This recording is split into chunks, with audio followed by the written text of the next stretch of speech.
प्रिय विद्यार्थियों, स्वस्थ रहें, खुश रहें, घर पर रहें और आप सभी का ऑनलाइन क्लासेज में स्वागत है। तो बीए सेकेंड ईयर की पुस्तक रीतिकालीन काव्य संग्रह से जो टॉपिक बिहारी चल रहा है उसका हम नेक्स्ट दोहा लेते हैं। तो देखो, नेक्स्ट दोहे को हम पढ़ाते हैं। दोहा है, नेहे ने नैनन को कछु उपजी बड़ी बलाई।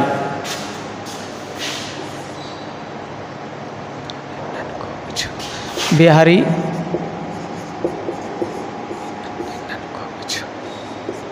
नेहे न नैनन को कछु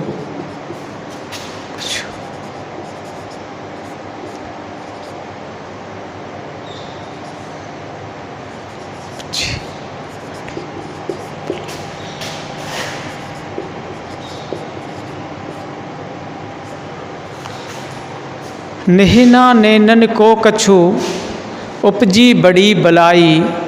नीर भरे नित प्रति रहे तऊ ना प्यास बुझाई। नीर भरे नित प्रति रहे, नीर भरे नित प्रति रहे,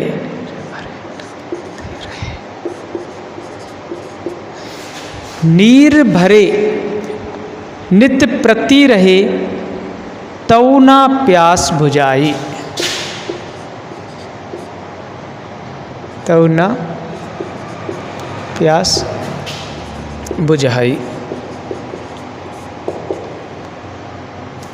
देखो, ये बिहारी का दोहा है।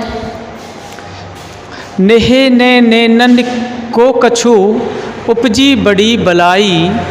नीर भरे नित प्रति रहे तऊ ना प्यास बुझाई। सबसे पहले मैं इसके कोई कठिन शब्द हो उसको बता देता हूँ। देखो, नेह शब्द आया है तो नेह का अर्थ तो आप सभी जानते हैं, प्रेम, स्नेह, प्यार आदि। बलाई शब्द आया है एक। बलाई का अर्थ होता है कष्ट, समस्याएं आदि।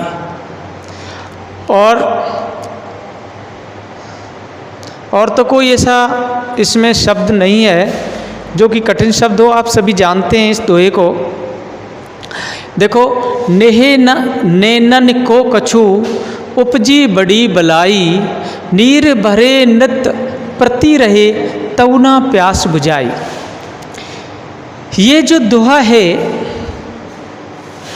एक कवि बिहारी की बिहारी सतसई से लिया गया है। मतलब कवि बिहारी की बिहारी सतसई से उद्धृत है ये जो दोहा है। इसमें क्या है, कोई पूर्वानुरागिनी नायिका होती है। पूर्वानुरागिनी का मतलब होता है जो पहले प्रेम कर चुकी है। कोई पूर्वानुरागिनी नायिका कहती है अपनी सखी से। किससे? अपनी सखी से कहती है और उसके नेत्रों की व्यथा का वर्णन करती हुई कहती है। अपनी सखी से कहती है और उसके नेत्रों की व्यथा का वर्णन करती हुई कहती है। तो देखो, वो जो नायिका है वो अपनी सखी से क्या कहती है? नायिका अपनी सखी से क्या कहती है? नेहे ने नैनन को कछु। सखी से कहती है कि यह जो प्रेम रूपी तेल है, क्या कहती है? यह जो प्रेम रूपी तेल है ये समाप्त हो चुका है। नायिका कह रही है अपनी सखी नायिका अपनी सखी से कह रही है कि ये जो प्रेम रूपी जो तेल है, कौन सा प्रेम रूपी जो तेल है वह तेल नहीं है, अपितु ये मेरे नेत्रों को नेहना नैनन को कछु उपजी बड़ी बलाए।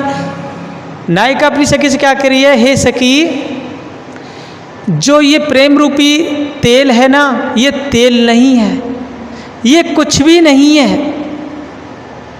जो नेत्रों में, मेरे नेत्रों में जो प्रेम रूपी तेल दिखाई दे रहा है वह तेल नहीं है, ये तो कोई ऐसी बीमारी लग गई है। बलाई, बलाई का मतलब बीमारी भी होता है। क्या होता है? बीमारी। ये तो कोई ऐसी बीमारी लग गई है जिसके कारण मैं अपने प्रेम को भी भुला चुकी हूँ, जो भूल चुकी हूँ। तो नायिका अपनी सखी से क्या कह रही है कि हे सखी, ये स्नेह रूपी जो तेल मेरे नेत्रों में है वो तेल नहीं है, इसको तो एक ऐसी बीमारी लग गई है जो कि मैं अपने प्रेम को ही भुला चुकी हूँ। नीर भरे नित प्रति रहे तउना प्यास बुझाई। और मेरे जो ये नेत्र हैं ना, हमेशा अश्रुपात करते रहते हैं। अश्रुपात जानते हैं ना, आँखों से आंसू निकलना अश्रुपात कहलाता है। जो मेरे ये नेत्र हैं जो सदैव जल से भरे रहते हैं, ये अश्रुपात करते रहते हैं, तउना प्यास बुझाई। ये जल से भरे होने पर भी इनकी प्यास नहीं बुझती है, अर्थात मुझे मेरे प्रियतम के दर्शनों की तृषा प्राप्त नहीं होती है। तो इसमें बताया है, ये जो दोहा है एक ऐसी बीमारी के ऊपर लिया जैसे कि एक बीमारी है पंचकर्म। कौन सी? पंचकर्म।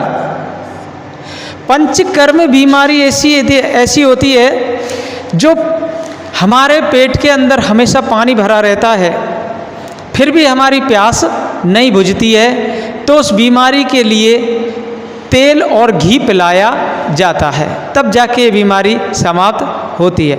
तो ये बीमारी है जो ये पंचकर्म जैसी बीमारी मेरे नेत्रों को लग चुकी है। देखो, इसमें अनुप्रास, अतिशयोक्ति आदि अलंकारों का प्रयोग किया गया। अतिशयोक्ति मतलब बढ़ा चढ़ाकर किसी बात को कहना, अतिशयोक्ति अलंकार है। अनुप्रास में प्रत्येक वर्ण बार बार आना, वो अनुप्रास अलंकार कहलाता है। तो ये दोहा थी हमारी कवि बिहारी की। तो ये आपके समझ में आ गई होगी। अब हम नेक्स्ट दोहा लेते हैं।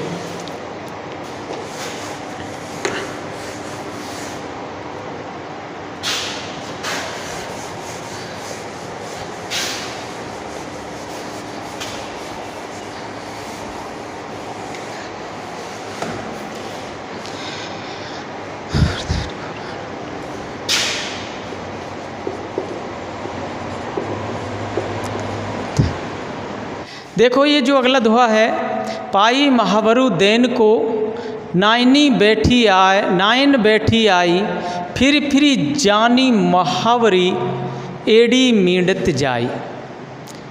इसमें देखो, पाई का मतलब पैर होता है। क्या होता है? पैर।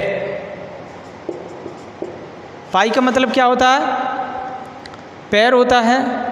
मींडती, ये जो शब्द आया मींडती, मींडती का मतलब है मलते जाना। और महावरी, महावरी कहते हैं एक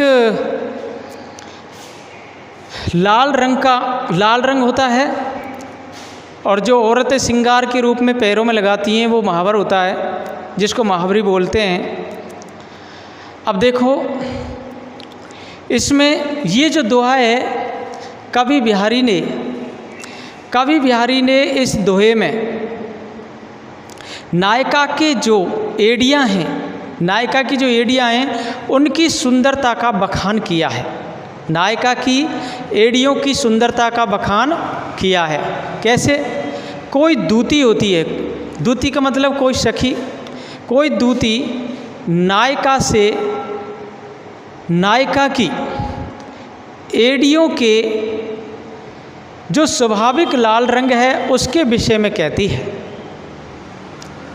जो नायिका की एड़ियों का जो स्वाभाविक लाल रंग है उसके विषय में वह कहती है।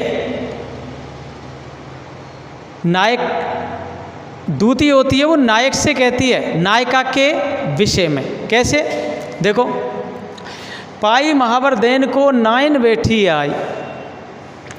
कोई दूती मतलब कोई सखी नायक से नायिका के एड़ियों की स्वाभाविक लाल रंग के विषय में क्या कहती है कि नायन उस नायिका के पैरों में, पाई महावर देन को नायन बैठा, नायन उस नायिका के पैरों में महावर लगाने के लिए बैठ जाती है।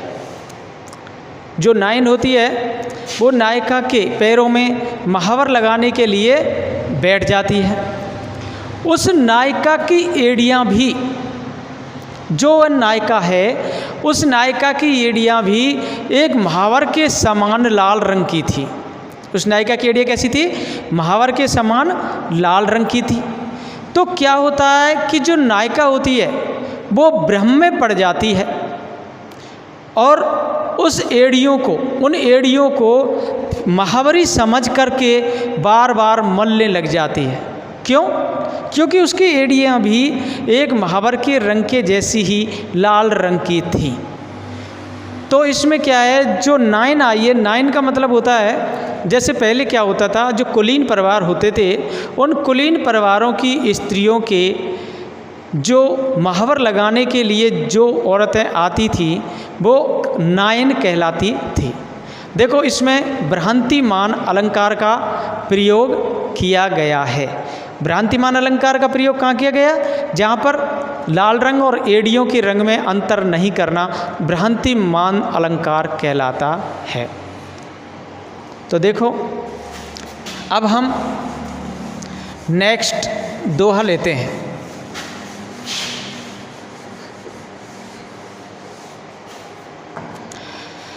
हाँ, मंगल बिंदु सुरंग मुखु शशि केसरी आड़ गुरु। मंगल बिंदु सुरंग मुखु, मंगल बिंदु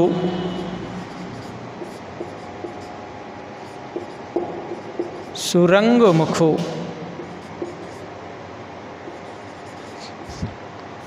शशि केसर आड़ गुरु। मंगल बिंदु सुरंग मुखु शशि केसर आड़ गुरु। एक नारी लही संगु रस में किए लोचन जगत। एक नारी लही संगु, एक नारी लही संगो रस में किए लोचन जगत। एक नारी लही संगो रस में किए लोचन जगत। देखो, ये जो दोहा है ये कवि बिहारी का, इसमें कुछ कठिन शब्दार्थ हैं। तो उनमें जो कठिन शब्दार्थ हैं, जैसे कि मंगल ग्रह, मंगल क्या है? मंगल एक नक्षत्र है। क्या है? एक नक्षत्र है। सुरंगु का मतलब होता है, जो सुरंगु है इसका मतलब होता है लाल रंग। क्या होता है? लाल रंग। और जो आड़ होता है, आड़, आड़ का मतलब होता है आड़ा। आड़ा जो तिलक होता है ना, आड़। और गुरु का मतलब होता है बृहस्पति। क्या होता है? बृहस्पति। नारी आप जानते हैं, स्त्री को, स्त्री को भी कहते हैं नारी, और राशि को भी कहते हैं। और रश्मि का मतलब होता है प्रेम मग्न हो जाना। तो ये इसके कठिन शब्दार्थ थे। समझ गए आप? लिखने की तो ऐसी आवश्यकता नहीं है, मैंने ये वैसे ही बता दिए। मंगल एक ग्रह होता है कल्याणकारी मार्ग के लिए, सुरंगु लाल रंग होता है, शशि आप जानते हैं चंद्रमा को कहते हैं, और आड़ मतलब आड़ा तिलक होता है, और नारी स्त्री होती है। रश्मे मतलब रश्मे का मतलब होता है रसमग्न होना, और लोचन का मतलब होता है नेत्र। तो ये इसके कठिन शब्दार्थ थे। तो देखो इसमें बिहारी ने श्रृंगार विलास का वर्णन किया है। इसमें ये जो दोहा है इसमें बिहारी ने नायिका के श्रृंगार विलास का वर्णन किया है। तो इसमें क्या होता है, कोई नारी आभूषणों से सज्जित होकर के जा रही थी, तो उस नारी को नायक देख लेते हैं। तो जब उस नायिका को नायक देखता है तो उसकी सुंदरता को देख करके उसके अंदर प्रेम उत्पन्न हो जाता है। तो जब वह प्रेम उत्पन्न हो जाता है तो नायिका की सखी से नायिका के विषय में उसके सौंदर्य का वर्णन करते हुए कहते हैं। कैसे? देखो, मंगल बिंदु सुरंग मुख शशि केसर आड़ गुरु। कहते हैं कि नायिका के ललाट पर, ललाट कहते हैं माथे को, नायिका के ललाट पर सुंदर लाल बिंदु रूपी मंगल, नायिका के ललाट पर सुंदर लाल रंग रूपी बिंदु, नायिका का जो ललाट है उस पर सुंदर लाल बिंदु रूपी मंगल है, और मुख रूपी चंद्रमा, और जो केसर आड़गुरु और उसका पीले रंग का आड़ा तिलक, जो कि बृहस्पति के समान है। जो उसका आड़ा तिलक है पीले रंग का, वो कैसा है? बृहस्पति के समान है।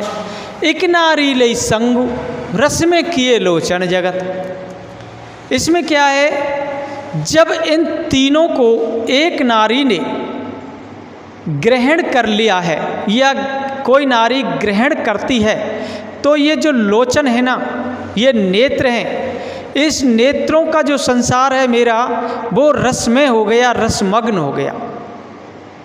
इसको देख करके मेरे नेत्रों का संसार रसमग्न हो जाता है।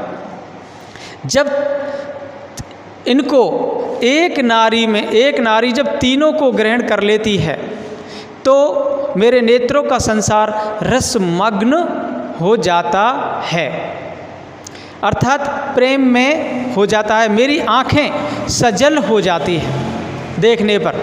तो देखो इसमें नायिका के ललाट पर लगी हुई लाल बिंदी, उसके सुंदर मुख मतलब जो चंद्रमा के समान है, और केसर का तिलक जो कि अपनी ओर आकृष्ट कर रहा है, जो अपनी ओर आकृष्ट कर रहा है, तो मेरे नेत्रों को वह सजल बना रहा है, अर्थात मेरे नेत्रों को रसमग्न कर रहा है, प्रेम में कर रहा है। तो इसमें क्या है, इसमें एक ज्योतिष दिखाया गया है। कैसे? इस ज्योतिष के अनुसार बताया है, जब मंगल ग्रह, चंद्रमा और बृहस्पति ग्रह तीनों एक साथ आ जाते हैं तो पृथ्वी पर जल की वर्षा होती है, अत्यधिक जल की वर्षा हो जाती है। तो इसी प्रकार है जो कि मंगल ग्रह जो कि लाल बिंदी के समान बताया है, मुख है चंद्रमा के समान बताया है, और जो केसर का जो पीला तिलक है वो बृहस्पति के समान बताया है। तो ये एक ही राशि में आ जाते हैं तीनों ग्रह, तो जल की वर्षा होने लग जाती है। और जब ये तीनों एक ही नारी में दिखाई दे देते हैं तो नायक के नेत्रों का जो संसार है वो रसमग्न हो जाता है। तो देखो इसमें एक तो अनुप्रास अलंकार आया है, श्लेष अलंकार आया है, और इसमें सांगरूपक अलंकार आया है। तो इसमें अनुप्रास आपको पता ही है कि जहाँ पर कोई वर्ण बार बार आता है तो अनुप्रास में आता है। श्लेष अलंकार, एक शब्द के अनेक अर्थ होते हैं, वो श्लेष अलंकार होता है। इस प्रकार ये दोहे का अर्थ है, आप सभी के समझ में आ गया होगा। अब हम अगला या नेक्स्ट दोहा लेते हैं।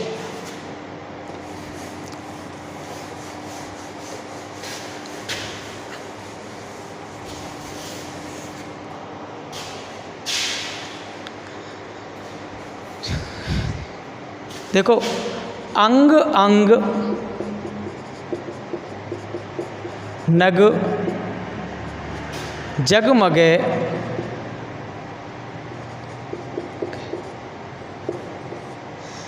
दीप सिकासी देहे, दीप शिखा सी देहे, अंग अंग नग जगमगे दीप सिकासी देह, दिया बढ़ाए हूँ रहे बड़ो उजेरो गिहे। दिया बढ़ाए हूँ रहे, दिया बढ़ाए हूँ रहे बढ़ो अंधेरो बड़ो उजेरो गिहे, बड़ो उजेरो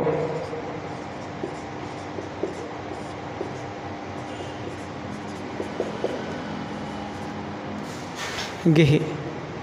देखो, अंग अंग नग जगमगे दीप सिकासी देहे, दिया बढ़ाए हूँ रहे बड़ो उजेरो गिहे। तो ये बिहारी की दोहा है, बिहारी का दोहा है। इसमें जो नग है, नग का मतलब होता है आभूषण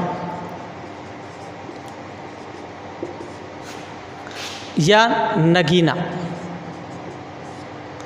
दीप शिखा, दीप शिखा जो होती है वो होता है एक दीपक, जो कि जो प्रकाशवान जो दीपक होता है वो दीप शिखा होती है। जलता हुआ दीपक दीप शिखा कहलाती है। जलता हुआ दीपक,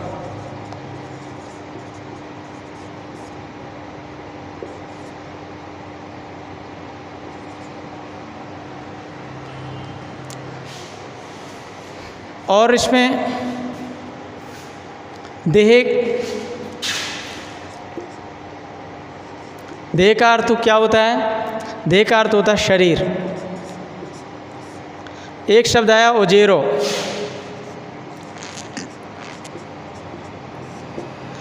उजेरे का मतलब होता है उजाला, प्रकाश।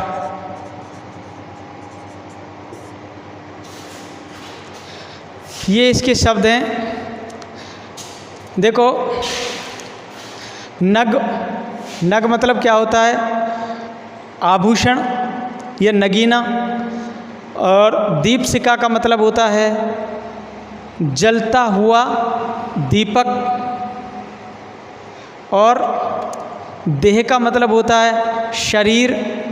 और उजेरे का मतलब क्या होता है? उजेरे का मतलब होता है उजाला या प्रकाश। तो अब हम इस दोहे को लेते हैं। इस दोहे में नायिका के नक्शिक वर्णन किया गया है। नायिका का कवि बिहारी ने नायिका का क्या किया है? नक्शिक वर्णन किया है। नायिका का जो किया है नक्शिक वर्णन किया है। और नायिका के रूप सौंदर्य का वर्णन किया है। कैसे? देखो, इसमें क्या है? नायिका की शारीरिक कांति अत्यधिक सुंदर दिखाई देती है। नायिका की जो शारीरिक कांति अत्यधिक सुंदर दिखाई देती है। और उसके जो अंग प्रत्यंग हैं वे नगीने से जड़ित हैं। मतलब आभूषणों से सजी हुई नायिका है। और जिसकी कांति से उसके शरीर का उस जिसकी कांति से उसका जो शरीर है वो दीप शिखा के समान चमक रहा है। कैसा? उसकी जो कांति है उससे उसका जो शरीर है वो कैसा चमक रहा है? दीप शिखा के समान चमक रहा है। इस कारण घर में दीपक बुझने पर भी, ये अत्यधिक प्रकाशवान, दीपक बुझने पर भी प्रकाश हो रहा है घर के अंदर, अर्थात दीपक के बुझ जाने पर भी नायिका की शारीरिक कांति से घर में प्रकाश हो जाता है। तब समझे, इसमें नायिका के रूप सौंदर्य का वर्णन किया गया था। देखो मैंने बता दिया, अंग अंग नग जगमगे दीप शिखा सी थे, दिया बढ़ाए हूँ रहे बड़ो उजेरो घे। मतलब नायिका के जो आभूषण, नायिका ने जो अपने शरीर पर आभूषण पहन रखे हैं उससे उसका शरीर बहुत ही सुंदर दिखाई दे रहा है। उसके अंग प्रत्यंग नग से जड़े हुए हैं, आभूषण से जड़े हुए हैं, तो उसके पूरा शरीर, उसके अंग प्रत्यंग सभी बहुत ही सुंदर दिखाई दे रहे हैं और वो ऐसी लग रही है जैसे कि दीप शिखा हो। जिस प्रकार उसका शरीर दीप शिखा की तरह दिखाई दे रहा है। दीप शिखा मतलब एक प्रकाश, फैला हुआ प्रकाश होता है, जैसे दीपक का जो जलता हुआ प्रकाश होता है फैला हुआ, वो दीप शिखा कहलाता है। तो दिया बढ़ाए हूँ रहे बड़े उजेरो हुए। अब ये कहते हैं बिहारी कवि कि मतलब क्या है कि जब नायिका के दीपक बुझ जाने के बाद भी, दीपक बुझ जाने के बाद भी वहाँ पर प्रकाश दिखाई दे रहा है। कैसे कि नायिका का जो शरीर है उसकी कांति से घर में हर समय प्रकाश होता रहता है। तो उसमें नायिका की सौंदर्य का वर्णन किया गया है।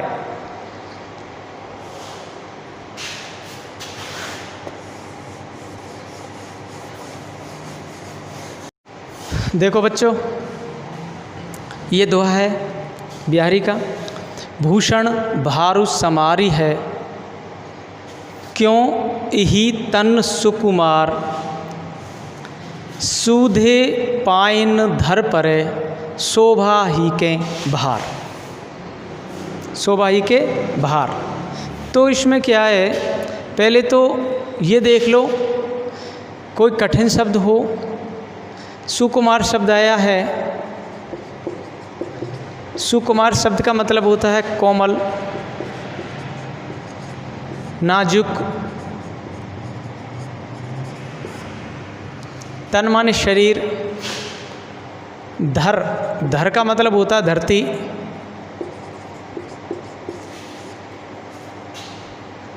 पृथ्वी, भारू जो शब्द आया है इसका मतलब है वजन।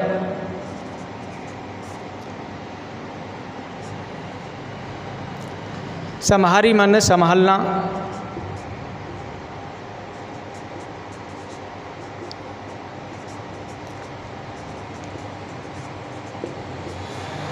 देखो बच्चों, इसमें जो कठिन शब्द आए हैं इस दोहे के अंदर, सुकुमार का मतलब होता है कोमल या नाजुक, धर का मतलब धरती, और भारू का मतलब वजन, सम्हारी मतलब संभालना। तो देखो ये जो पद है, ये जो दोहा है बिहारी का, इस दोहे में नायिका के रूप सौंदर्य का वर्णन किया गया है, उसके सौंदर्य की विशेषता का वर्णन किया गया है। तो इसमें नायक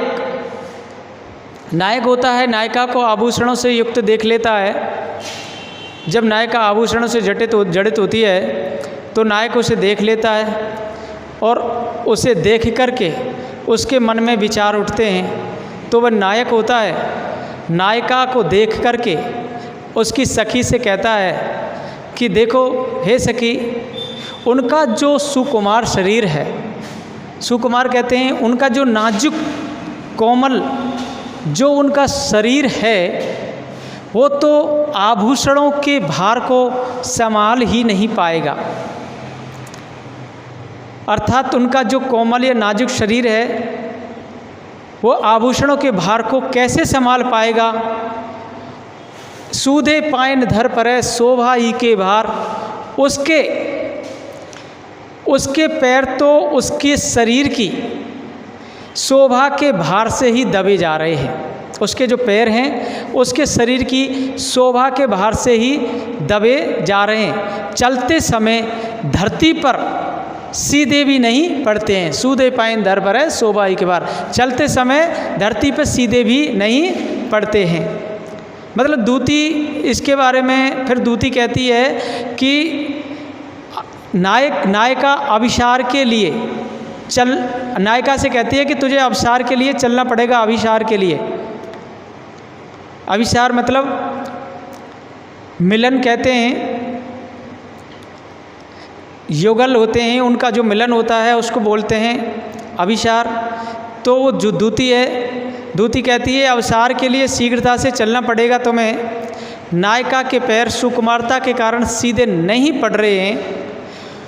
ये सब आभूषणों के भार के कारण ऐसा हो रहा है। तो देखो इसमें नायिका की कोमलता, उसकी रूप सौंदर्य की प्रशंसा की गई है। तो बच्चों आज हमने जो ये 5 दोहे पढ़ाए हैं, इन 5 दोहों से आप अच्छी तरह परिचित हो गए होंगे। इसके अर्थ को भी आप समझ गए होंगे। धन्यवाद।